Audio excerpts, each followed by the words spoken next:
اس لیے ارشاد فرمایا الصلاۃ معراج المومنین، نماز مومن کی معراج ہے۔ پیارے بھائی بہنوں، نماز کی اہمیت کا اس سے بھی اندازہ لگایا جاتا ہے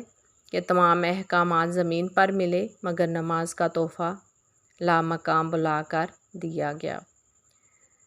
پیارے بھائی بہنوں، اگر کوئی مدینہ منورہ سے آپ کے لیے تحفہ لائے اور آپ اس تحفے کی قدر نہ کریں، اس کو ضائع کر دیں، آپ خود ہی سوچیں کہ تحفہ لانے والے کا دل کس قدر روکھے گا۔ تحفہ لانے والا کہے گا کہ میں تو بڑے مان سے تحفہ لے کر آیا تھا مگر اس نے اس کی کیا قدر کی۔ اسی طرح سمجھ لیں کہ تحفہ معراج کہ نماز تحفہ معراج ہے۔ اس تحفہ کو بھیجنے والا اللہ عز و جل پوری کائنات کا خالق اور مالک ہے، اور تحفہ لانے والے اللہ عز و جل کے پیارے حبیب حضرت محمد مصطفیٰ صلی اللہ علیہ وآلہ وسلم ہیں۔ اور لائے گناہ گار امت کے لیے اب اگر امت تحفے کی قدر نہ کریں، اس کو ضائع کر دیں اور اندازہ لگائیں کہ تحفہ بھیجنے والا اور تحفہ لانے والا کس قدر ناراض ہوگا، لہٰذا ہمیں اس تحفہ کی قدر دل سے کرنی چاہیے اور نماز خوش دلی سے پڑھنی چاہیے۔ حضرت موسیٰ علیہ السلام، جن کا لقب ہے کلیم اللہ یعنی اللہ تعالیٰ سے ہم کلام ہونے والے، پیارے بھائی بہنوں، حضرت موسیٰ علیہ السلام کوہ طور پر تشریف لے جاتے، وہاں اللہ عز و جل سے بغیر کسی فرشتے کے وسیلے سے ڈائریکٹ ہم کلام ہوتے۔ ایک مرتبہ رب تعالیٰ کی بارگاہ میں عرض کرنے لگے کہ اے مالک و مولا، جب میں تیرے ساتھ گفتگو کرتا ہوں تو بڑا سرور آتا ہے، اگر گفتگو کرنے میں اتنا مزہ ہے تو دیدار کرنے میں کتنا مزہ ہوگا۔ اے مالک و مولا عز و جل، مجھے اپنا دیدار کرا دے۔ اللہ عز و جل نے ارشاد فرمایا کہ لن ترانی، اے موسیٰ تو مجھے نہیں دیکھ سکتا۔ عرض کرنے لگے اے مالک و مولا عز و جل، مجھے اپنا دیدار ضرور کروا۔ اللہ تعالیٰ نے ارشاد فرمایا کہ اے موسیٰ علیہ السلام، میں اپنے نور کی ایک تجلی کوہ طور پر ڈالتا ہوں، تو اس پہاڑ کو دیکھنا، اگر یہ اپنی جگہ برقرار رہا تو پھر تو مجھے دیکھ لینا۔ اللہ عز و جل نے جب اپنے نور کی تجلی پہاڑ پر ڈالی، پہاڑ جل کر سرما بن گیا۔ موسیٰ علیہ السلام بے ہوش ہو گئے۔ جب ہوش میں آئے تو عرض کرنے لگے اے مالک و مولا عز و جل، بے شک تیرے نور کی تجلی کو میں برداشت نہیں کر سکا۔ اللہ عز و جل نے ارشاد فرمایا اے موسیٰ علیہ السلام، میں تجھے اپنے پیارے حبیب محمد مصطفیٰ صلی اللہ علیہ وآلہ وسلم کی امتی کی شان بتلاتا ہوں کہ جب میرے محبوب صلی اللہ علیہ وآلہ وسلم کا امتی نماز ادا کرے گا تو جیسی ایک تجلی کوہ طور پر ڈالی، ایسی 70,000 تجلیاں اپنے محبوب صلی اللہ علیہ وآلہ وسلم کی امتی پر اس وقت ڈالوں گا جب وہ نماز ادا کر رہا ہوگا۔ حضرت موسیٰ علیہ السلام عرض کرنے لگے اے مالک و مولا عز و جل، اس محبوب صلی اللہ علیہ وآلہ وسلم کا امتی مجھے بھی بنا دے۔ پیارے بھائی بہنوں، اس سے کوئی یہ نہ سمجھے کہ امتی کا مقام نبی سے بڑھ گیا، معاذ اللہ، ایسی بات نہیں، بلکہ اس کو ایسا سمجھے کہ جیسے دوپہر میں ہم سورج کو دیکھنا چاہیں تو نہیں دیکھ سکتے، اور اگر درمیان میں کوئی آئینہ یا ایکس رے رکھ لیں تو دیکھنا آسان ہو جائے گا۔ حضرت موسیٰ علیہ السلام ڈائریکٹ دیکھ رہے تھے، اور امتی نبی پاک صلی اللہ علیہ وآلہ وسلم کے وسیلے سے انوار و تجلیات حاصل کرتے ہیں، جس کی وجہ سے برداشت کر جاتے ہیں۔ حدیث مبارکہ میں ہے کہ نماز اسی طرح ادا کرو گویا کہ تم خدا عز و جل کو دیکھ رہے ہو۔ اگر ایسا ممکن نہ ہو تو یہ سمجھ کہ خدا عز و جل تمہیں دیکھ رہا ہے۔ اس سے پتہ چلا کہ کوئی تو ہوگا جو نماز کی حالت میں اللہ عز و جل کا دیدار کر رہا ہوگا، تو نماز ذریعہ ہے اللہ عز و جل سے ملاقات کا۔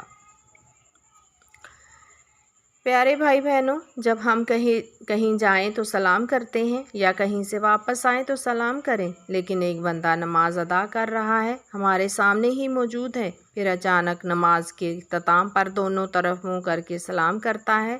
السلام علیکم ورحمۃ اللہ کہتا ہے۔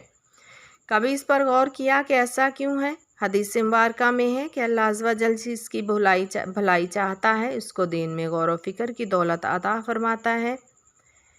دینی مسائل میں ایک پل غور و فکر کرنا رات بھر کی نفلی عبادت سے افضل ہے۔ اور یہ بھی یاد رکھیں کہ جس کو دین میں غور و فکر کرنے کی دولت مل گئی اس کے دنیا کے تفکرات کم ہو جاتے ہیں۔ بعض اوقات کسی مسئلے پر ہم غور و فکر شروع کر دیتے ہیں اور جب تک اس کا حل نظر آتا ہے تو ایک ایسی خوشی حاصل ہوتی ہے جو انسان کو لاکھوں کروڑوں روپے حاصل کرنے سے بھی نہیں ملتی۔ اللہ عز و جل سے دعا ہے کہ ہم کو دین میں غور و فکر کرنے کی دولت نصیب فرمائے۔ تو ہمیں یہ بھی سوچنا چاہیے کہ نماز پڑھنے کے بعد ہم کیوں سلام کرتے ہیں۔ بہرحال ایک علامہ صاحب نے اس کی حکمت بتائی کہ میں سمجھتا ہوں کہ جو اس حکمت کو غور سے پڑھے انشاءاللہ عز و جل نمازی بن جائے گا، اور اگر نمازی ہے تو استقامت کی دولت ملے گی۔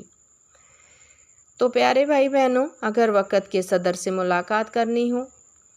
تو یہ کام ناممکن نظر آتا ہے، لیکن اگر کوئی ایسا بندہ مل جائے جو ملاقات کر کے آیا ہے اور اس سے ملاقات کا طریقہ پتہ چل جائے تو کام آسان ہو جاتا ہے۔ وہ ہمیں بتائے گا کہ اگر صدر سے ملاقات کرنی ہے تو اچھے صاف ستھرے کپڑے پہن لینا، پھر اسلام آباد چلے جانا، صدر کے سیکرٹری سے ملاقات کرنے کے بعد اس کو اپنا کارڈ دینا، پھر اندر سے اجازت آ جائے تو دروازے میں داخل ہو کر اجازت طلب کرنا، اجازت مل جائے تو صدر کے قریب جا کر کھڑے رہنا، جب وہ بیٹھنے کا اشارہ کرے تو پھر بیٹھ جانا، سلام کرنے کے بعد جو وہ سوال کرے تو جواب دینا، یعنی وہ کام جو ہمارے لیے ناممکن نظر آتا تھا ملاقات کر کے آنے والے نے طریقہ بتایا تو آسان ہو گیا۔ اسی طرح پیارے بہن بھائیوں، گناہگار امتی نے پوری کائنات کے خالق و مالک عز و جل سے ملاقات کرنی ہے، اس لیے ممکن نظر نہیں آتا۔ اگر کسی نے ملاقات کا شرف حاصل کیا ہے، وہ طریقہ بتا دے تو ناممکن کام ممکن نظر آنے لگے گا۔ تو پوری کائنات میں ایک ہی ہستی ہے، وہ ہیں اللہ عز و جل کے محبوب صلی اللہ علیہ وآلہ وسلم، جنہوں نے ارشاد فرمایا، اے میری امتیوں، گھبرانا نہیں، تمہیں ملاقات کا طریقہ بتاتا ہوں، اس لیے کہ میں ملاقات کا شرف حاصل کر کے آیا ہوں۔ پیارے آقا صلی اللہ علیہ وآلہ وسلم نے ارشاد فرمایا کہ اے میری امتی، پہلے اپنے بدن کو پاک کر لے، اپنے لباس اور جگہ کو پاک صاف کر لے، پھر اللہ عز و جل کی بارگاہ میں اس طرح حاضر ہو کہ جب تکبیر تحریمیہ کہو تو دونوں ہاتھوں کو کانوں کی لو تک اٹھاؤ، اور رب تعالیٰ کی بارگاہ میں زبان حال سے عرض کرو کہ اے مالک و مولا عز و جل، میں ساری دنیا کو پیچھے چھوڑ کر تیری بارگاہ میں حاضر ہو رہا ہوں۔ پھر اللہ اکبر کہہ کر ہاتھ باندھ کر کھڑے ہو جاؤ، پھر اللہ عز و جل کی حمد و ثنا بیان کرنا شروع کر دینا۔ نبی کریم صلی اللہ علیہ وآلہ وسلم نے اللہ تعالیٰ سے جو ملاقات کا طریقہ بتایا وہ صرف نماز ہی ہے، یعنی نماز کے ذریعے ہم اللہ تعالیٰ سے براہ راست ملاقات کرتے ہیں۔ پیارے بھائی بہنوں، اگر آج میں اعلان کر دوں کہ میرے پاس صدر پاکستان سے روابط ہیں، جس کسی نے ملاقات کرنی ہو میرے ساتھ 8 دن کے بعد رابطہ کر لے، تو عین ممکن ہے کہ آپ میرے پاس 8 دن پہلے ہی میرے گھر کا محاصرہ کر لیں کہ کہیں موقع ہاتھ سے نہ نکل جائے۔ 8 دن پہلے ہی چلے جاتے ہیں۔ ادھر سرکار دو عالم نور مجسم صلی اللہ علیہ وآلہ وسلم ارشاد فرماتے ہیں کہ اے میری امتیوں، آؤ میں تمہاری ملاقات اللہ عز و جل سے کرا دوں، اور ہم کہتے ہیں کہ ہمارے پاس وقت نہیں، کس قدر افسوس کی بات ہے، حالانکہ روزانہ مسجد سے اعلان ہوتا ہے کہ حی علی الصلاۃ، حی علی الفلاح، آؤ نماز کی طرف، آؤ کامیابی کی طرف۔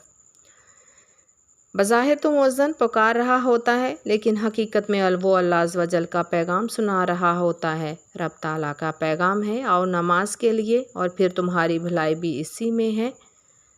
علماء کرام فرماتے ہیں کہ عربی زبان میں فلاح سے بہتر لفظ کوئی نہیں، جس میں دنیا اور آخرت کی تمام بھلائیاں شامل ہیں، اس کے لیے فلاح کا لفظ بولا جاتا ہے۔ وما علینا الا البلاغ۔